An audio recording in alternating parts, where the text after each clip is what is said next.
नमस्कार, स्वदेश न्यूज की खास पेशकश सत्ता के संघर्ष में आप सभी का स्वागत है। मैं हूं भागीरथ साहू।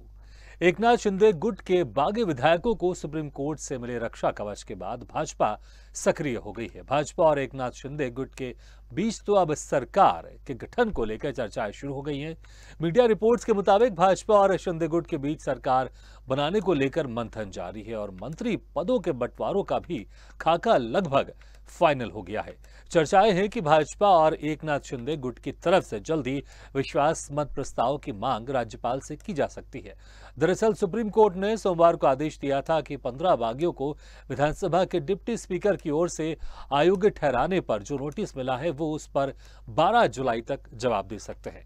ऐसे में विधायकों की सदस्यता अगले 2 सप्ताह तक सुरक्षित है और वह विधानसभा में मतदान कर सकते हैं। भाजपा और शिंदे गुट 2 विकल्पों पर विचार कर रहा है। पहला विकल्प यह है कि बागी विधायकों को पूरी सुरक्षा के बीच विधानसभा में वोटिंग के लिए लाया जाए।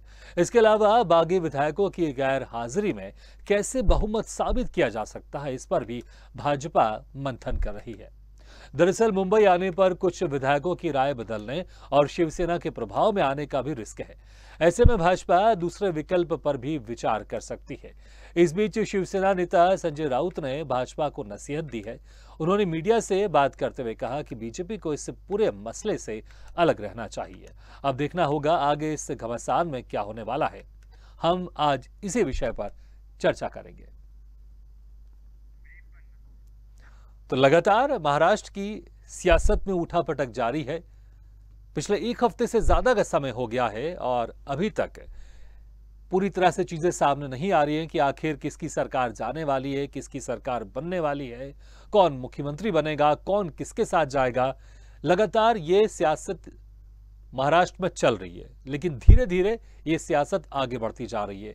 जिस तरह से डिप्टी स्पीकर ने 15 विधायकों को अयोग्य ठहराने को लेकर जवाब देने को कहा था जल्द से जल्द, अब उसको लेकर सुप्रीम कोर्ट में सुनवाई हुई तो सुप्रीम कोर्ट ने इन्हें 12 जुलाई तक जवाब देने के लिए कहा है। तो कम से कम तकरीबन अभी 2 हफ्ते हैं शिंदे गुट के पास से कि जो बागी विधायक हैं शिवसेना से छिटक कर जो शिंदे गुट के पास गए हैं, उन विधायकों के पास अभी विधानसभा में वोट डालने का समय है।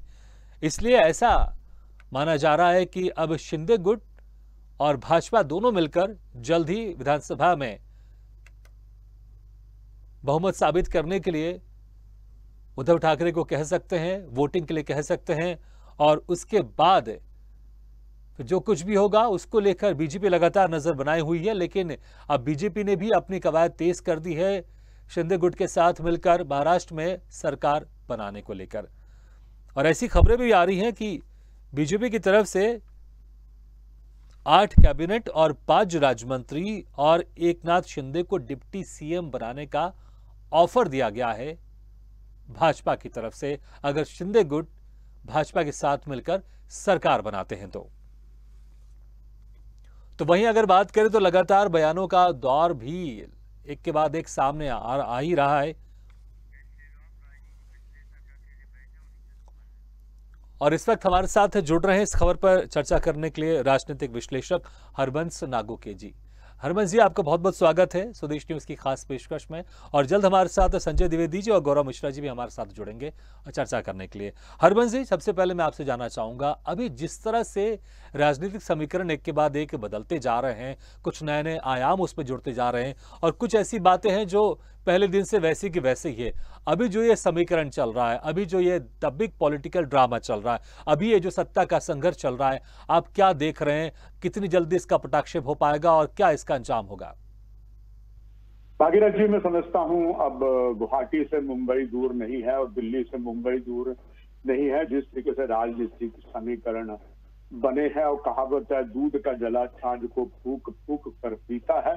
भारतीय जनता पार्टी ने आला कमान ने यही नीति अपनाई। आप शुरू से देखिए, भाजपा खामोश रही, सब कुछ देखती रही। आहिस्ता आहिस्ता बिल्ली जो थैले से बाहर आनी शुरू हो गई तो क्लियर हो गया। इसीलिए आप देखिए कि फर्नांडिस साहब इस समय जो है वो दिल्ली आ चुके हैं, यह बातें हो रही हैं। अब गुवाहाटी से सीन हटेगा, मुंबई में आ जाएगा और सुप्रीम कोर्ट ने, ऑनरेबल सुप्रीम कोर्ट का सर्वोच्च जो आदेश होता है वो सर्वप्रिय होता है, सबको मानना होता है। उसमें निश्चित तौर पर भागीरथ जी काफी जो उम्मीद है शिंदे गुट को मिली है उसी से भाजपा भी अब उत्साहित हुई है। अब लगभग भाजपा पहले देख रही थी, अब बाहर आ रही हो तो लगता यही है कि एक नई राजनीतिक जो सत्ता है वहां पर होगी महाराष्ट्र में, और लगता है कमान ज्यादा जो है इस बार भारतीय जनता पार्टी की ही होगी, ये मेरा अनुभव कहता है। बिल्कुल बिल्कुल, और यही वजह रही है कि बीजेपी और शिवसेना अलग हो गई थी, क्योंकि शिवसेना चाहती थी कि उद्धव ठाकरे सीएम बने और बीजेपी चाहती थी कि नहीं, फडणवीस ही सीएम बने, बीजेपी का ही कोई नेता, बीजेपी का ही कोई विधायक सीएम बने।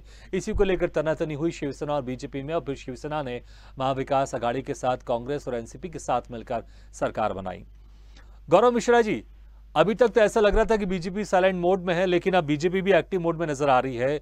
देवेंद्र फडणवीस से दिल्ली पहुंच गए हैं और ऐसा माना जा रहा है कि आप लोगों की तरफ से 8 कैबिनेट मंत्री और 5 राज्य मंत्री और एकनाथ शिंदे को डिप्टी सीएम बनाने का ऑफर दिया गया है। तो क्या यह ऑफर दिया गया एक्सेप्ट हो गया है, और या बहुत जल्दी अब 1-2 दिन के अंदर अब फ्लोर टेस्ट की मांग करेंगे और अब सरकार बनाने की प्रक्रिया में आप आगे बढ़ेंगे, खुलकर सामने आएंगे मीडिया के सामने और मीडिया में बात रखेंगे अपनी?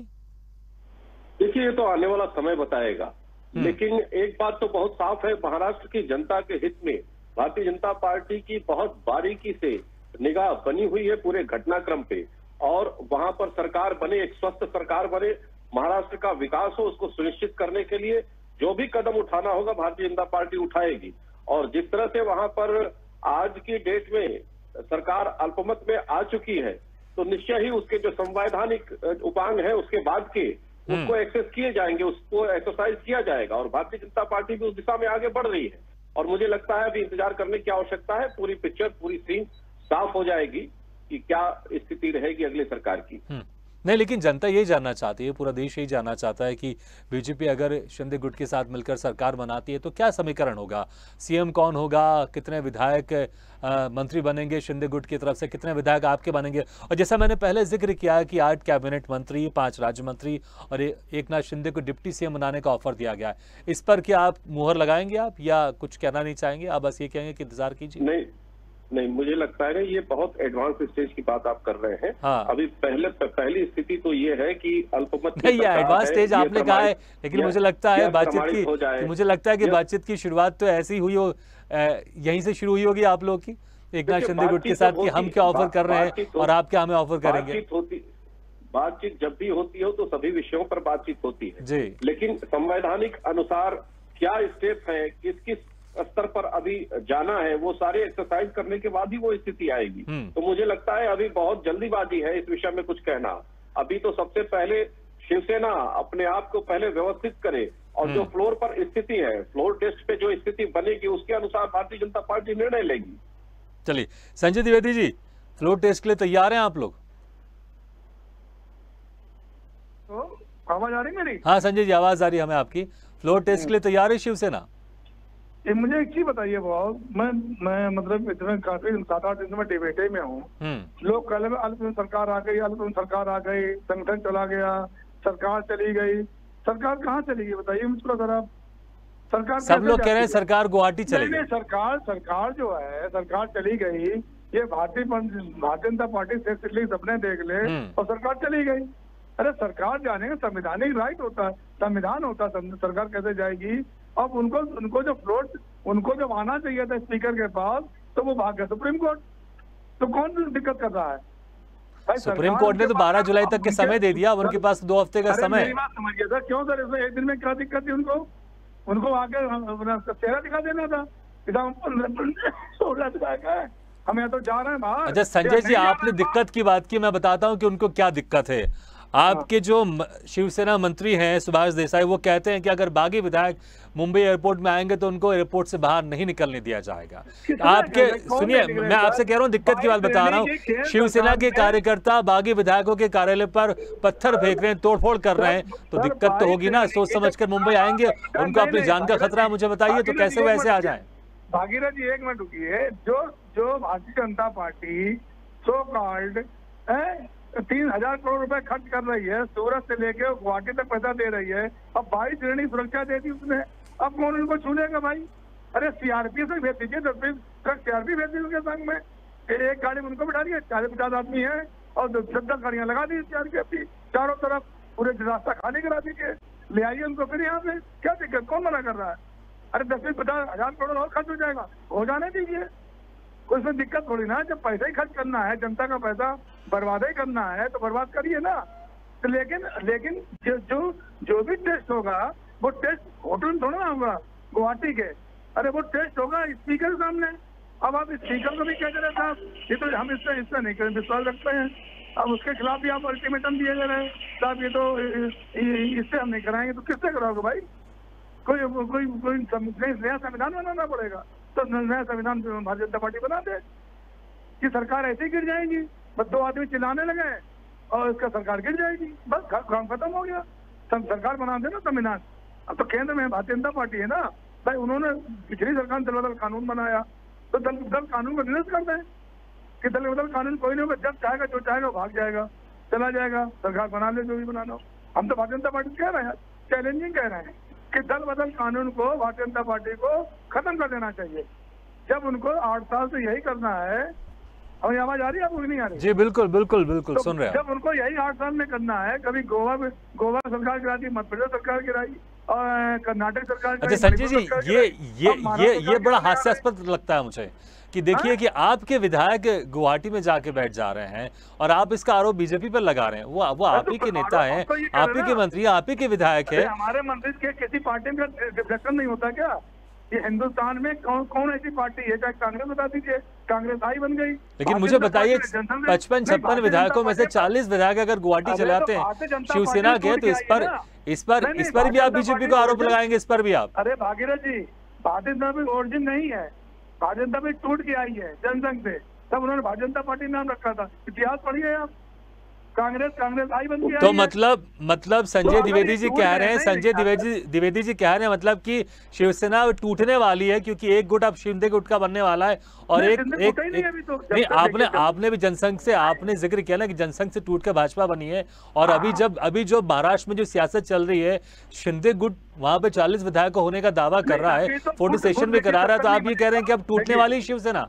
भागीरथ जी नहीं, क्या आप ये कहने वाले हैं शिवसेना टूटने वाली है? अब मेरी बात सुन लीजिए, मैं भी कुछ कह दूं ना, आपकी बात मैंने सुन ली। तो देखिए, जब तक गुट ना बनाने हो, अभी तो गुट का गुट ही नहीं बना, तो 2/3 मेजॉरिटी ले ले वो और अपना नया दल बना ले भाई, अगर उनके पास है, और नहीं है तो नाटक बंद करें। फिर तो जो नाटक चल रहा है, मंत्री बन रहे हैं, मंत्री बन रहे हैं, शिंदे जी मुख्यमंत्री बनेंगे, उपमंत्री बनेंगे, क्या बनेंगे, बीजेपी के इतने विधायक मंत्री बनेंगे, तो जो नाटक चल रहा है नाटक बंद करें भाई, जनता उससे नुकसान हो रहा है ना। आज किसान परेशान है महाराष्ट्र में। बिल्कुल गौरव जी ये बात तो मैंने भी आपसे पहले पूछी थी कि आखिर कीजिए अगर आपको लगता है कि सब कुछ आप लोग के पक्ष में है, तो इतना समय क्यों ले रही है बीजेपी? आखिर इतने समय से पूरे शिंदे गुट के सब लोग गुवाहाटी में बैठे हुए हैं, आप लोग के पास अगर आंकड़ों की तरफ नजर डालें तो आप लोग के पास बहुमत भी है, तो फिर इतना इंतजार क्यों कर रही है बीजेपी? देखिए, आग लगी है शिवसेना में और उसको बुझाने का प्रयास द्विवेदी जी चाह रहे हैं कि बीजेपी करे। और रही गुट की बात ये कर रहे हैं, सुन लीजिए, आप बोल रहे थे, मैं नहीं बोल रहा था। गौरव जी, लेकिन मैं इसमें मैं एक बात जोड़ना चाहूंगा। अगर आग लगी है और अग्निशमन यंत्र अगर बीजेपी के पास है, तो बीजेपी को अग्निशमन यंत्र का इस्तेमाल करना चाहिए आग बुझाने के लिए। के पास ये कह रहे हैं ना, ये कह रहे हैं कि इन्हीं के पास अग्निशमन यंत्र है, वो आ जाए, हम उनको बात किया देंगे। बार बार धमकी दे रहे हैं, मारने की धमकी दे रहे हैं। आप ये बताइए, जो साथी कल तक इनके साथ काम करते थे, इनके पार्टी के नेता थे, उनको ये बार बार धमका रहे हैं, उनके घरों को तोड़ रहे हैं, पत्थरबाजी करा रहे हैं, और ये कह रहे हैं गुट की बात। अगर इनकी सरकार हुकूमत में नहीं है, तो माननीय मुख्यमंत्री जी को बोरिया बिस्तर समेट करके वर्षा से क्यों भागना पड़ रहा है, सामान क्यों भेजना पड़ा, और पिछले 3 दिन में ही 300 से ज्यादा फैसले क्यों लेने पड़े, 1,500 करोड़ से ऊपर के फैसले क्यों लेने पड़े? इस सब में प्रश्न चिन्ह उठेगा। रही सरकार बनाने और फ्लोर टेस्ट की जहां तक बात है, वो संवैधानिक प्रक्रिया के अंतर्गत जो आएगा, दरअसल इनको खींच किस बात की है, इनकी मंशा पूरी नहीं हो सकी। तो गौरव जी बीजेपी कब राज्यपाल के पास जा रही है या डिप्टी स्पीकर के पास जा रही है बहुमत साबित करने के, बोलने के लिए? कब जाने वाले, कितने दिन लगेगा बीजेपी को इस प्रोसेस के लिए? नहीं, ये तो तय करे शिवसेना स्वयं और शिंदे गुट तय करे। नहीं, लेकिन डिमांड तो आप भी कर सकते हैं ना, अगर आपको लग रहा है कि सरकार अल्पमत में है, सरकार अगर अल्पमत में है तो बीजेपी के पास इतने सारे विधायक, बीजेपी भी डिमांड कर सकती है ना। ही अलग हो गई है, उद्धव जी को छोड़ करके, उनके पुत्र को छोड़ करके, अब मुझे लगता है शायद ही कोई बचे उनके पास, क्योंकि जो बोया है इन्होंने वही आज ये काट रहे हैं, जो इन्होंने बोया था वही काट रहे हैं, कुछ नया नहीं है। तो इसलिए उनके लिए ये रिजल्ट जो है ये अवश्यंभावी था जो आज हो रहा है। और रही बात सरकार नई बनाने की, जिसका मंत्री कितना बनेगा, कब बनेगा, ये संवैधानिक प्रक्रिया के अंतर्गत फ्लोर टेस्ट के आधार पर ये सब सारी चीजें तय होंगी, और मुझे लगता है कि वो ज्यादा समय अब उसमें नहीं लगेगा। चलिए, आपकी मुस्कुराहट वैसे ये बता रही है कि बहुत जल्द अब बीजेपी खुलकर सामने आने वाली, क्योंकि बीजेपी के जो नेता है वो इस वक्त बड़े खुश है, इसमें कोई शक नहीं है। अच्छा हरबंस जी, बीच में राज ठाकरे का भी जिक्र चल रहा है, ऐसी बात सामने आ रही है कि जो शिंदे गुट के जो सारे विधायक हैं और वो राज ठाकरे की पार्टी में जा सकते हैं। ये भी एक समीकरण निकल के सामने आ रहा है और बड़ा इंटरेस्टिंग समीकरण है। आपको लगता है कि ऐसे कुछ संभावना हो सकती है कि इतने सारे विधायक को बीजेपी में जाने के बदले राज ठाकरे की पार्टी क्यों ज्वाइन करेंगे? क्या आप देख रहे हैं जो सियासी गलियारों में इस तरह की चर्चा चल रही है? राजनीति में कहते हैं मोहब्बत और जंग में सब जायज होता है, राजनीति में भी ऐसा है।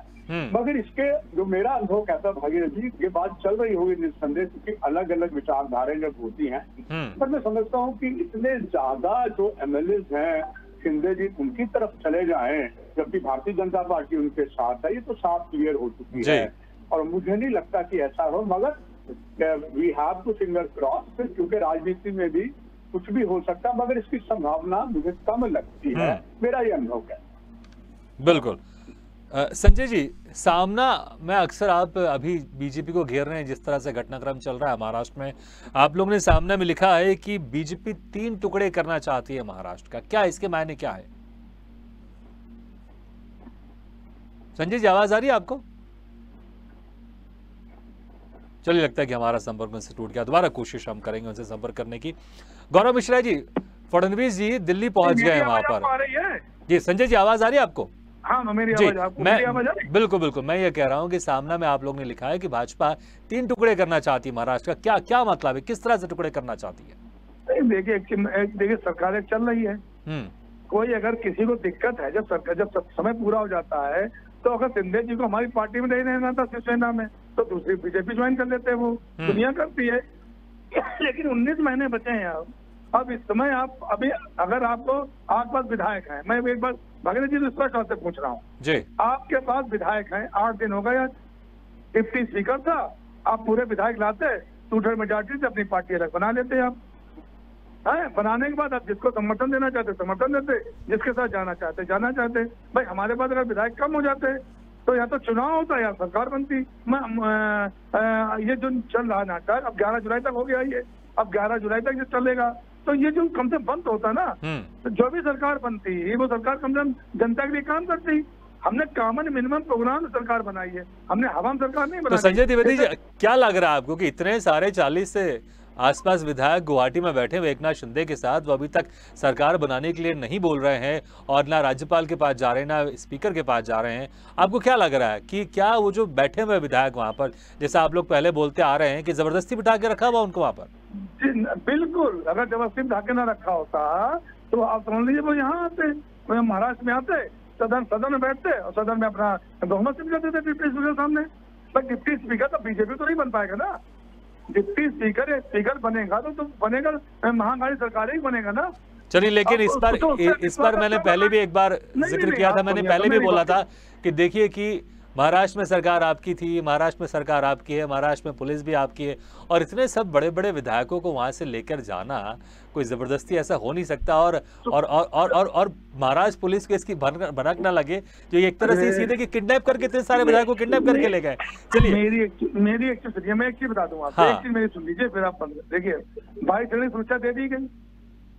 असम में सीआरपीएफ जो भी बल उनकी सुरक्षा कर रहा है, उनको एक बस में बैठा लिए, लेके आ जाइए, कोई रोक ना हो क्या? चलिए, लेकिन ऐसी उम्मीद की जा रही है कि बहुत जल्द ऐसी जो खबरें हैं कि बहुत जल्द अब वो महाराष्ट्र आने वाले और महाराष्ट्र में फिर फ्लोर टेस्ट होने वाला है। चलिए 11 तारीख इसलिए बढ़ाई गई है। चलिए देखते हैं। गौरव मिश्रा जी, देवेंद्र फडणवीस दिल्ली पहुंच गए हैं, दिल्ली में क्या चर्चा हो रही है?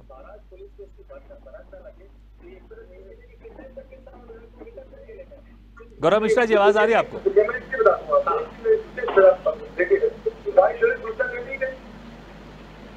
गौरव मिश्रा जी, आपको हमारी आवाज आ रही है?